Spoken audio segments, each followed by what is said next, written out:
안녕하세요. 문화 콘텐츠학과 선유진입니다. 제가 오늘 여러분들한테 알려드릴 강의는 바로 AI입니다. 사실 말이 대단하게 AI지 저는 전문가도 교수님도 아니기 때문에 이제 여러분들과 똑같은 대학생의 입장으로서 제가 그냥 단순히 어떻게 일상생활에서 AI를 다루고 활용을 하는지에 대해서 공유하는 시간 정도로 알면 될 것 같습니다. 여러분들이 혹시 AI가 다루기 낯설다 혹은 아직 어렵다라는 분들이라면 이 강의가 조금이라도 도움이 될 것이라고 생각합니다. 그래서 강의 목차는 다음과 같은데요. 일단 AI 툴들이 어떤 것들이 있는지에 대한 소개와 이 툴들이 어떤 특징을 가지고 있는지, 그래서 저는 이 툴들을 가지고 어떻게 활용을 하는지에 대해서 설명을 해보도록 하겠습니다. 여러분들은 AI 하면 어떤 것들이 떠오르세요? 혹시 뭐 AI는 그냥 챗 GPT다. 내가 그나마 좀 다룰 줄 아는 AI라고 하면 GPT뿐이다 라고 하신다면 이 강의가 조금은 도움이 될 것이라고 생각을 합니다. 저는 이 강의에서는 GPT보다는 그 외에 다른 툴들에 대해서 한번 이야기를 해보려고 해요. 그 전에 프롬프트에 대해서 먼저 이야기를 하고 넘어갈게요. 프롬프트의 뜻을 검색을 해보니 이렇게 나오더라고요. 되게 어려운 이야기죠. 쉽게 말하면 그냥 AI한테 내가 명령하는 요구 값을 곧 프롬프트라고 합니다. 내가 원하는 AI는 좀 더 내가 자세하고 상세하게 예를 들어가면서 상황을 설명하면서 요구를 해야지 걔도 이제 그만큼 내가 원하는 값에 가까운 자세한 대답을 해주잖아요. 꼬리 질문을 계속 해도 좋고요. 근데 이제 물어봐야 할 내용은 내가 명확히 가지고 있는데 이걸 어떤 식으로 질문을 해야 될지 모르겠어. 혹은 질문을 했는데 내가 원하는 값이 아닌 좀 이상하게 답을 얘기를 한다. 그래서 어떻게 수정을 해야 될지 모르겠다. 그렇다면 이제 제가 쓴 것처럼 잘 모르겠어. 세부적으로 필요한 건 질문해 줄래? 라는 식으로 역질문을 해보는 거예요. 잘 모르겠는데 너가 지금 필요한 질문은 뭐야? 내가 지금 뭘 질문해야 돼? 라는 식으로 역질문을 하면 얘가 또 똑똑하게도 그거를 또 답을 해줍니다. 내가 얘기를 해야 할 질문 리스트도 얘가 정해주는 거예요. 그래서 이거는 GPT뿐만 아니라 GPT 포함해서 다른 텍스트 기반의 AI를 다룰 때 프롬프트를 입력을 할 때의 팁을 이야기를 해드리는 겁니다. 그리고 이제 툴들에 대해서 한번 얘기를 해볼게요. GPT 외에도 전문가들이 추천하는 그리고 제가 추천하는 AI 리스트들을 한번 정리를 해봤어요. 이 외에도 훨씬 더 많은 AI들이 있는 거니까 되게 많죠. 일단 먼저 국내 버전의 GPT라고 하는 리튼이 있습니다. 그리고 인공지능 기반의 서비스들을 통합한 플랫폼이라고 하는 POE라고 약자가 POE더라고요. 그래서 이런 서비스도 있고 그리고 클루드라는 서비스도 있고요. 구글의 챗 GPT라고 하는 제미나이가 있고 검색 기반 AI인 퍼플렉시티라는 프로그램도 있습니다. 그리고 PDF 파일 등을 요약 정리해주는 릴리즈라는 프로그램도 있고요. PPT에 필요한 이미지를 입력하면 그거 기반으로 이제 PPT에 필요한 자료라든지 템플릿 같은 거를 만들어주는 뷰티풀 AI라는 프로그램도 있고요. 텍스트를 넣으면 그거 기반으로 PPT를 만들어주는 감마 프로그램도 있습니다. 그리고 텍스트 이미지를 넣으면 그거 기반으로 영상을 만들어주는 영상 AI 러너웨이도 있고요. 과제나 프로젝트를 할 때 보통 아니면 팀플을 할 때 맨 첫 번째 아이데이션을 하잖아요. 그래서 그 아이데이션을 할 때 좀 러프하게 정리를 하는 게 이제 기본적으로 뭐 아이데이션이나 마인드맵 정리 이런 걸 하는데 그럴 때 필요한 마인드맵이나 기획안 같은 거 정리할 때 윈지컬이라는 프로그램을 쓰면 마인드맵처럼 얘가 아예 정리를 해준다고 하더라고요. 그래서 이런 프로그램도 있고 인포그래픽스가 필요하다 그러면 글을 입력하면 인포그래픽스를 생성을 해주는 냅킨이라는 프로그램도 있습니다.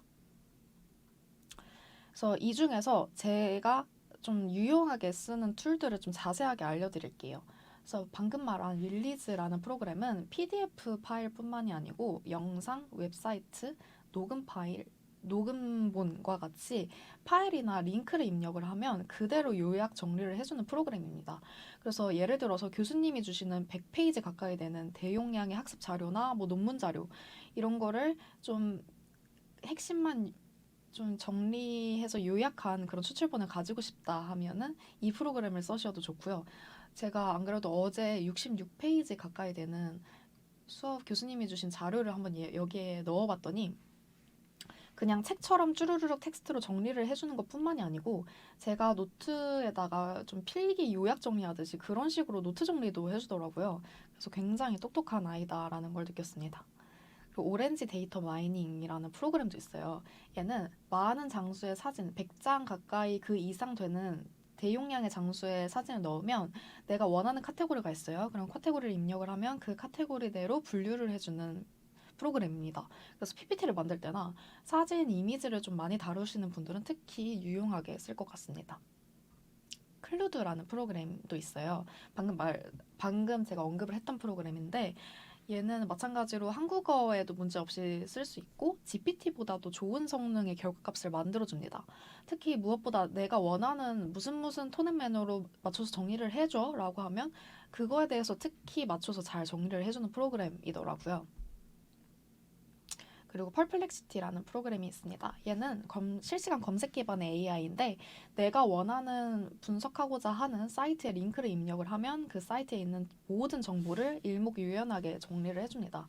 그래서 특히 내가 프로젝트를 할 때 혹은 팀플을 할 때 필요한 자사 분석 혹은 경쟁사 분석 아니면 내가 관심 있는 지원하고자 하는 회사나 뭐 산업 분야가 있다. 그러면 그거에 관련한 링크를 입력을 하면 특히 되게 논리적으로 아니면 그냥 거기에 있는 모든 정보를 일목요연하게 정리를 해주기 때문에 특히 우리한테 유리한 좀 잘 쓸 수 있는 프로그램일 것 같습니다.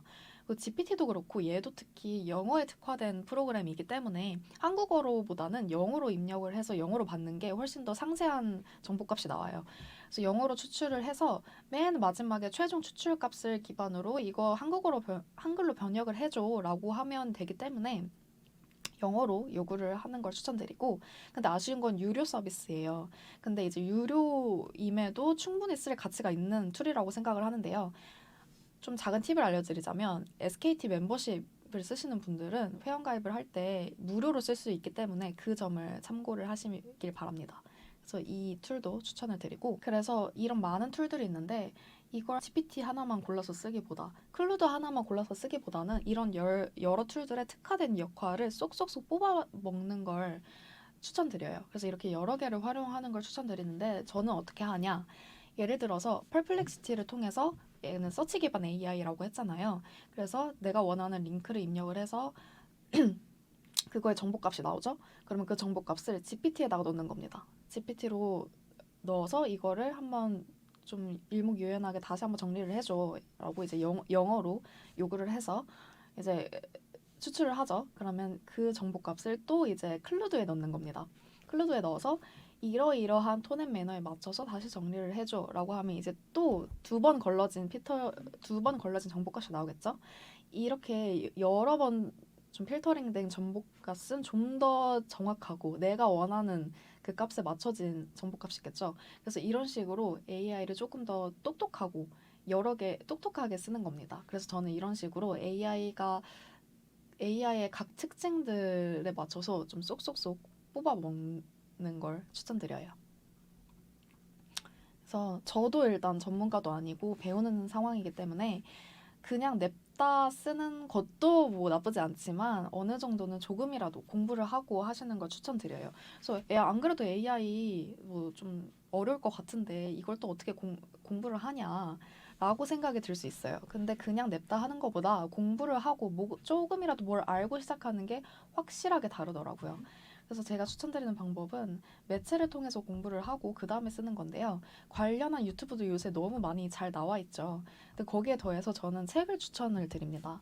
전문가의 압축된 기술이나 내용 이런 것들이 단시간에 습득할 수 있는 게 저는 책만한 게 없다고 생각을 합니다. 그래서 책 을 추천드리는데 그 중에서도 이 두 권을 추천을 드려요. 초보자들한테 특히 좀 상세하고 유용하게 잘 나와 있는 책이고 저도 되게 많은 도움을 받은 책이라서 이 책을 먼저 읽은 다음에 그 다음에 내가 조금 더 원하는 아니면 잘 모르겠는 건 이제 유튜브에다가 쳐서 이제 영상으로 이제 더 습득을 하는 거예요. 그 다음에 이제 바로 일단 툴을 다뤄봅니다. 잘 모르겠어도 일단 바로 다루는 거예요. 그래서 앞서 말했듯이 AI한테 질문을 할 때는 이런 건 어때? 이런 건 뭐 내 니즈에 먹힐까? 이런 건 사람들이 좋아할까? 같이 이런 질문들을 해보면서 내 니즈를 계속 얘한테 확인시키는 거예요. 내 창의력을 검수를 받는 거죠. 그래서 똑똑한 애한테 대화하듯이 확인받듯이 써보는 거예요. 그래서 얘가 이상한 대답을 한다 하면 아니 내가 준 문서를 아니면 내가 방금 말한 위 내용을 처음부터 끝까지 읽고 다시 대답해줘. 이런 식으로 좀 사람을 어루고 달래듯이 대화를 하는 겁니다.